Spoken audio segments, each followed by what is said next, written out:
That is that is crazy. That is crazy.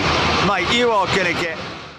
Now I stole that audio from another video in this video just to compare the difference of what we called crazy now compared to 100 years ago. And since this video has no audio, let me give you some context here. This plane somehow lost a tire, which, as you know, still happens today, and this stunt performer is going to take this tire and try to save the plane.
Now that was actually crazy. There's a few things I find interesting besides the fact that someone loves planes so much they're willing to jump from one plane onto another plane to save one. And just as a side note here, you can see the only thing attached to this person is a tire. There is no parachute in case something goes wrong. Now some people who sent me this video are saying this was a stunt person, this was a big stunt, it was all set up, and that's why there's cameras filming from everywhere. And I guess that's possible, I don't really know, but it doesn't really change the fact that this person was willing to go from the wing of one plane to the wing of another plane with nothing attached to them except a tire, which is crazy to me.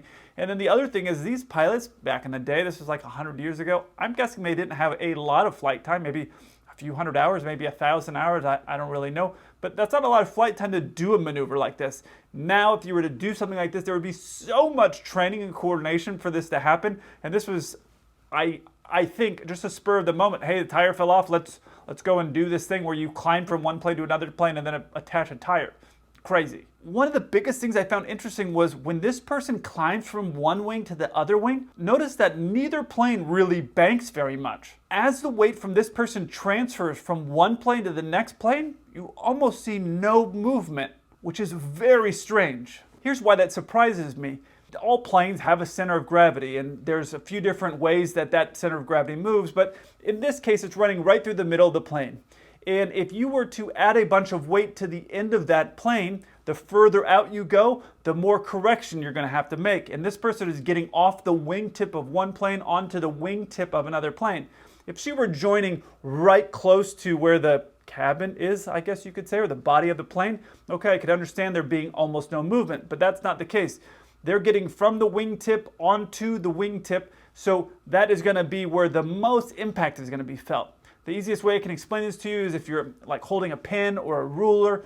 If you were to hold that out on one tip of the ruler or one tip of the pen, and you were to put a little bit of weight right at the beginning, right at the base where your fingers are, and then you're going to notice that there's very little movement. But if you were to put weight or pressure at the very tip of that pen or ruler, you're going to have a lot more force at the other end in order to keep it there, to keep it level. Well, that same rule applies to this plane.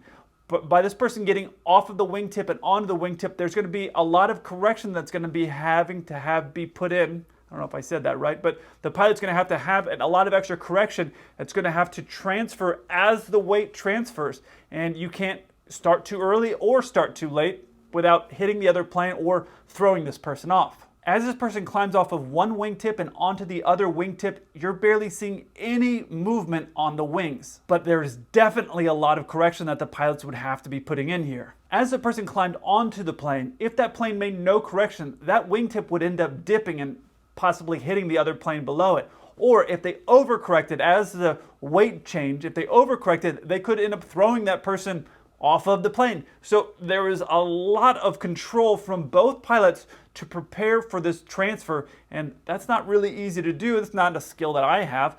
I could probably do it on a 747 because it's got so much weight to it, but these planes don't weigh anything close to what a 747 weighs. And on a smaller plane like that, it's going to have a much bigger impact regardless of how light this person is. Maybe they're like 100 pounds. Still, 100 pounds at the very long end of a plane like that is going to have an impact. These skills of flying like this are called stick and rudder skills. This right here is the inside of a biplane, like what you see in the video, and this control handle right here is what we refer to as stick. Now, aviation is relatively new, so you will still hear to this day, when you meet a pilot who is a really great pilot, meaning they can hand fly the aircraft really well, to this day they'll say, oh, that guy, Jim, yeah, he's got great stick and rudder, meaning they can really control the airplane and fly it well. Now, I have a yoke, I don't have a stick in my aircraft, but that just shows you that terminology from this era, 100 years ago, is still around today, stick and rudder. So just imagine, as this person is climbing onto the wing, they're going to have to be adding more and more in order to keep their wing level, or as this person is climbing off, they're giving less and less to keep their wing from slamming up into the other plane. It's really incredible flying. So that's the first thing about this video that I found really interesting. And here's the other part I really liked. I can't really tell if there's another person that's in this two-seater aircraft,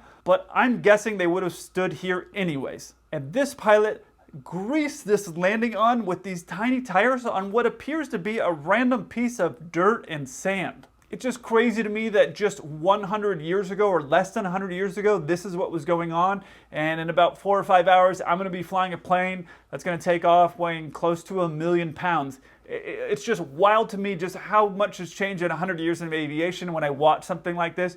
But seeing these pilots and how great their stick and rudder skills are, that's a skill that has gone away. I know for me, because of the level of automation that I have on my plane, my stick and rudder skills are not anything as good as what they used to be when I used to hand fly planes everywhere. That was a skill that goes away over time if you don't stay sharp with it.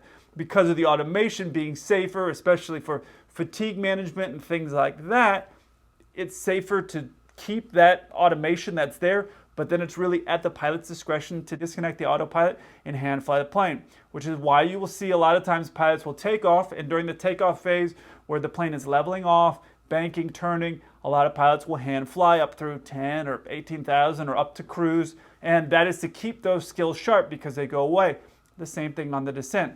Now, during the cruise portion of the flight, it would be very boring to fly, but I have had to do it. I've had times where the autopilot couldn't be engaged and we had to hand fly a 747 for a long time, and I've had it on other planes as well. And typically what we're gonna do is fly it and just switch. Both pilots are gonna be switching every 30 minutes or so, like, here, you take it for a little bit, okay, you take it for a little bit, because you're constantly looking at everything and having to maintain altitude where you're going. So it's just a luxury that we have right now to not have to do that. But at this day, obviously altitude busts weren't a thing. There were no rules like there are now. But that stick and rudder skill, it has gone away. When I flew planes with sticks, some of them are very loose controls. Like you do a little bit and the plane is all over the place. You saw that sling plane that I flew with Stella and Sam. That actually had really good lateral control when you would move it. It was very well balanced. At this era, obviously I've never flown a biplane. It would be really fun to do, but I don't know at this area where they were at in the engineering evolution, but I would guess that it was probably not easy to do what you saw those pilots do right there. So pretty awesome. He's a bit impatient, isn't he? He's going to get a proper old jet blast, this boy. Look at that. That is very, very... That is crazy. That is crazy. Mate, you are going to get sandblasted, aren't you?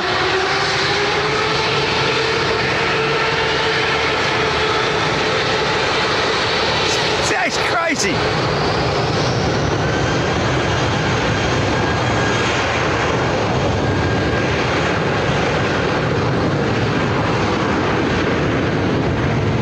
never seen a line-up like that before. He might have a little bit of a word, the 80. All right, in fairness to the plane spotter here, if I was in this British Airways plane sitting over here on the taxiway, I definitely would have gotten on my phone and we would have been talking about it, and I probably would have recorded it. It was just funny in comparison to audio of a person climbing from one plane to another plane, and then this is happening, which is obviously not nearly as crazy as someone climbing from one plane to the next. So this is happening in London Heathrow, I'm guessing, and here's what I'm guessing has happened. Air traffic control told this British Airways plane that's sitting on the runway, Speedbird 123 cleared for takeoff. Then what will happen is the controller will tell the Malaysian plane, go ahead and line up and wait. So it'll say Malaysian 567, line up and wait, runway 27. Typically, the Malaysian crew would be waiting for this British aircraft to start rolling before they moved onto the runway. But technically, the controller would have given Malaysian, go ahead and line up and wait. They would have given them that instruction, which means they technically are clear to line up and wait, even though normally when I've been given this clearance, I would wait for that British airplane to start rolling. Not because it's dangerous, but just because it's kind of weird. You don't know what's going to happen from that plane. I have seen it in cases like Chicago or JFK. I don't remember where the last place I saw it was, but there was a plane that was getting ready to take off on the full length of the runway, and the ground control actually had another plane slide up inside and take off. So there was a plane right behind it. They lined them up and cleared them off because they were on some short time frame and they had to get them out of there. Now that is super uncommon, and I think what this plane spotter is thinking is that this is very dangerous for the Malaysian plane to be getting onto the runway here. But here's some things to realize. The real risk is if the British Airways plane were to add full power while the Malaysian plane was at a 90 degrees, there's a chance that all the air could push underneath that wing and somehow lift it up in the air. However, because of the size of this wide-body aircraft and the thrust that's going to be coming off of this British Airways plane, that's very unlikely. Partly because of the distance. You can see here, this is the start of the runway, and this is the 500-foot marker here, so they're roughly 300 or 400 feet apart. So with the size of the plane that's in front and the size of the plane that's behind, that's probably loaded with passengers and some freight, it's not really very risky. However, if we reverse the roles and let's say we make this British Airways plane actually a 380 and this Airbus plane back here, a Cessna, now that would be very crazy and dangerous. Back in the day, I used to fly out of Dallas when I used to fly to charter. It was a little 17-seater turboprop airplane. You've heard me talk about it. And for whatever reason, a lot of times we would go at the same time that Emirates would be doing their A380 flight out to Dubai. And we would oftentimes have to taxi around them while they had the engines running. So at that time, we were very cautious of when we would move around them. We wouldn't get very close because an A380, the thrust that's behind that on our little 17-seater turboprop was significant.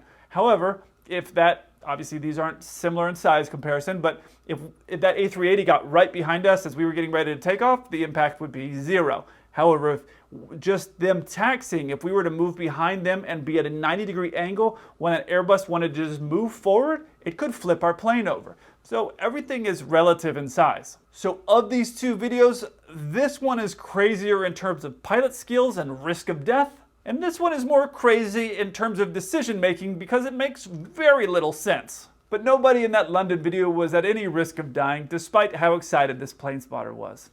I look forward to hearing from you. Until then, keep the blue side up.